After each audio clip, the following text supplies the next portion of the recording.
Well, today you join me in what seems like an abandoned garden sort of place. But today I'm fishing with Omi and we are targeting a tiny little stream trying to catch a range of species with worms.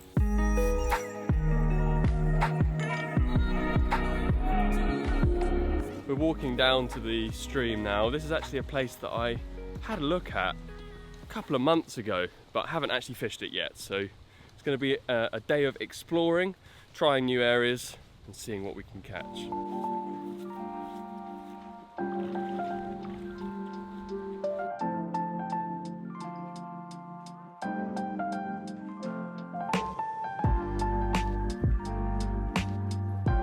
So we have arrived. It's not actually a stream in conventional stream terms because there's actually a load of brick dams, these overflows, these little waterfalls, and the stream wiggles through this forest. There's sure to be lots of places that are worth looking at and to try and find fish. What fish are we after today? What species? Big ones. What's the most likely in somewhere like this with all the little waterfalls and streams and stuff? Perch. Say it again. Guess again. Chub. Chub. Well, personally, Chub. I think chub are likely to be. Yeah. So we are gonna set up the rod and yeah, get fishing. Let's take a look at the tackle that I've brought. I've got a small fixed spool reel. I think that's got some 5-pound line on it, something like that. A 9-foot quiver tip rod. Lovely light quiver tip on the end of there. A landing net just in case we catch something that's too big to swing from the water. Tub of worms. That's the only bait I think I brought, so I hope they work. And my small pouch full of terminal tackle. I'm going to start with a relatively small hook because I don't want to go for a big hook and then find out that all the fish here are tiny. I'm going to tie it onto the line with a half blood knot. You can pass the line around itself or you can just turn the hook and then put the end through the little loop that you created. If I can see, yes. There are videos on our tutorials channel that show how to tie all of the different fishing knots, by the way. To weigh the line down and get it near the bottom, we'll put a split shot on, if I can get it out the packet. One of those will probably do the trick. One SSG or swan shot. That's quite simple.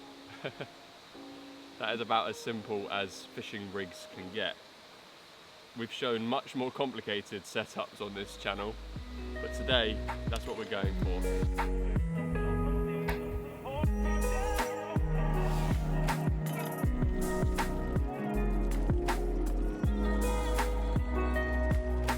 The key with places like this is to stay on the move and to keep trying.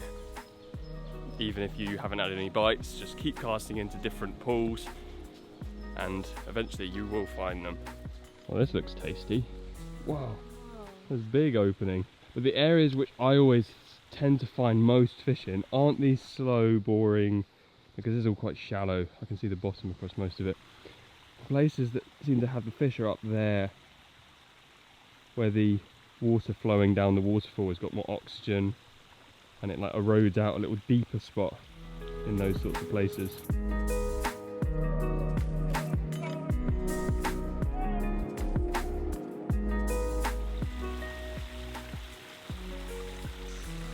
Good job.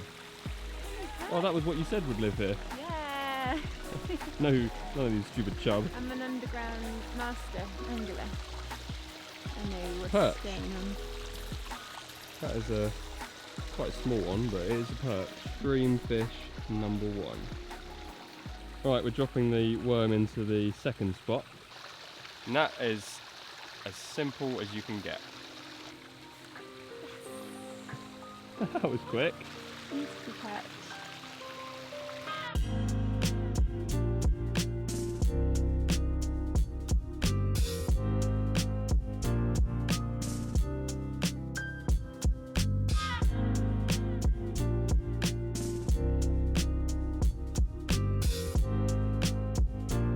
sometimes, especially when the water is very shallow on these little streams, the fish will get scared of you long before you get a chance to actually put a bait in front of them. So in this spot, I'm staying quite a long way away from the water, and I'm going to cast from back here into the stream down there. It's not so much of a problem if the water is deeper. If you can't see the bottom, then the fish that are on the bottom probably are less likely to see you, but in very shallow areas you don't want to get too close and scare them away. Oh, yeah. Yeah. That was a little bit better. Oh, I was wondering why it was pulling a bit more. Because I think, yeah, it's a little trout. Oh, wow. Oh, look at it. I thought it was something different because the fish was pulling so much more than the little perch. It's been quite easy to unhook the fish because we've been striking quite quickly. If you let the fish eat the bait too long, then sometimes they're deep hooked. That is a wild brown trout.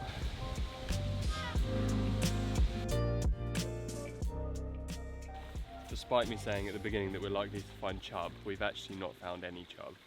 We've just caught perch and one little brown trout.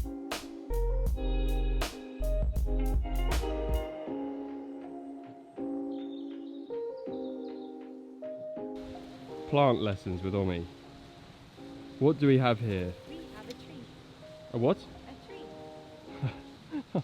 That was not what I was expecting. I thought you were studying plant science or something at college. Yeah, that's what we study. What is it actually then? This is a prunus of some kind. You see them more as hedges. That So it's would not a be- rhododendron? Could be, actually. Do you know why? It could be. Here's a rhododendron. I was right about the tree and you were right about the species that live in the stream. We don't know. So- We so don't know what kind of tree it is, so we need No, to it ask is. Tony. We need to ask Tony Comment if below if you know what type of tree it is. Is it a prunus or is it a rhododendron? It's a rhododendron. It's a prunus. Look, the buds.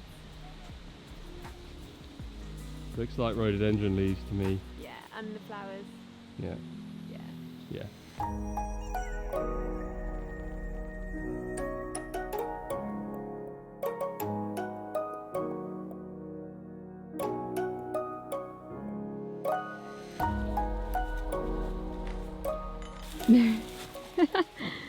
Bit overgrown down here, and that is why I'm using a 9-foot rod. To be honest, if they sold these quiver tip rods that in 3 foot long or 4 foot long, I'd probably be using one of those.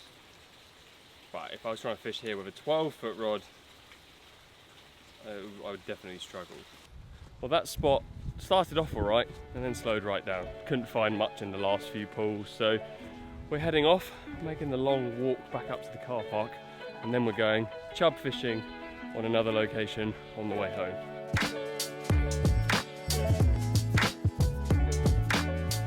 Who lives in a place like this?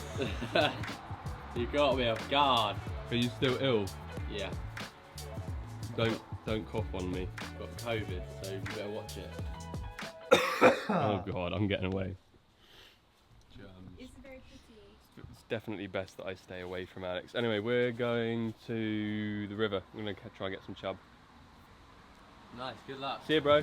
See ya.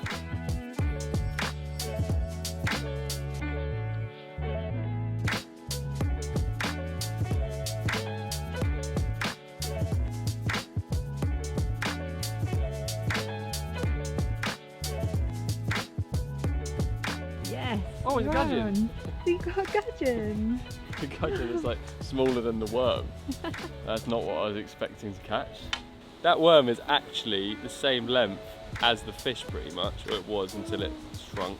They are the cutest little fish in British freshwater. Probably a good starting point with if you want to go and fish rivers for the first time is to fish a small river or a stream, rather than just going from fishing lakes and ponds, jumping straight to a big river like the Severn or the Wye or the Trent or something, it can be quite nice to do little things like this and get used to how the flowing water works, understanding that you need to use a certain size weight to hold on the bottom, or else it gets, you know, washed through. And you can get used to that sort of fishing, this stream fishing, with the same kit that you use for fishing on a lake.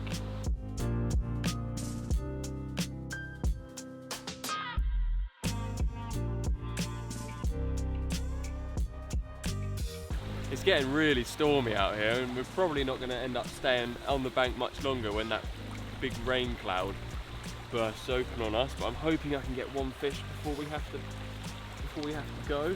Worms and maggots are probably the best two small stream and river baits, because they are the closest thing that you can probably use to natural food for the fish. They recognise it straight away, and they work for a really wide range of species as well.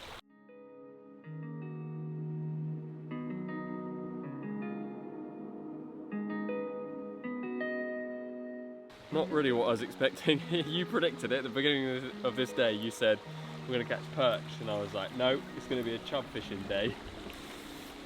And I still haven't caught a chub.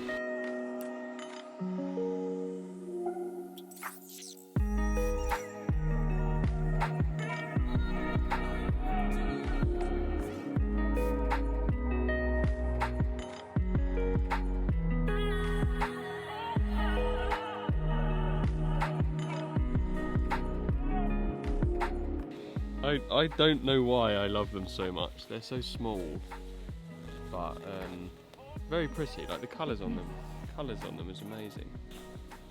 This is probably going to be the last spot that we fish today. I'm going to give it a go on the maggots first,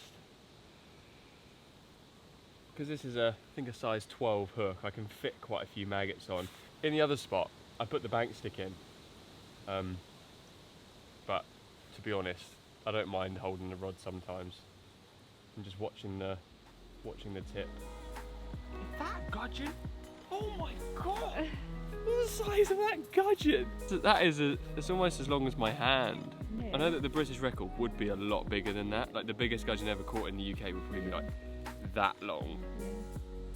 But for me, that's quite incredible. They are so cool.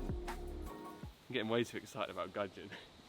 Most of the time where there is a pinch point on a river, i.e. where the flow is funneled through a thin gap, it will erode the bottom. That extra volume of water and the speed of the water will dig the bottom out and make it a little bit deeper. So where you find those areas, there could well be fish. The other thing about that margin is that there's lots of overhanging branches and trees dangling over the surface. Prime area for fish to hide out. I'm hoping we can get a chub from this swim or the next one down.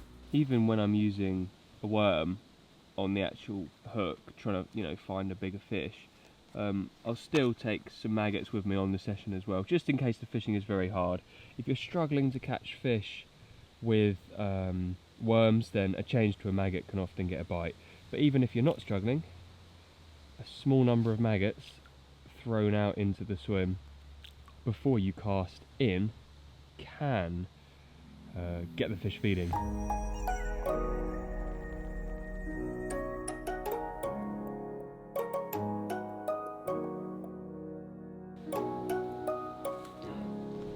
Yes, better fish. Oh, finally. Yeah. Please be a chub.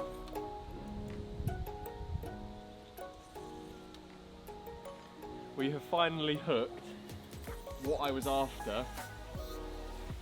I mean, I was enjoying catching the gudgeon, but I wanted something that would put a proper bend in the rod, like this is. And when you're netting fish on a river, you've got to try and draw the fish up from the net, especially when the water is flowing fast, and then let it go down into it. I think I caught this one just in time. The storm is just about to start, and I finally got the chub that I was after.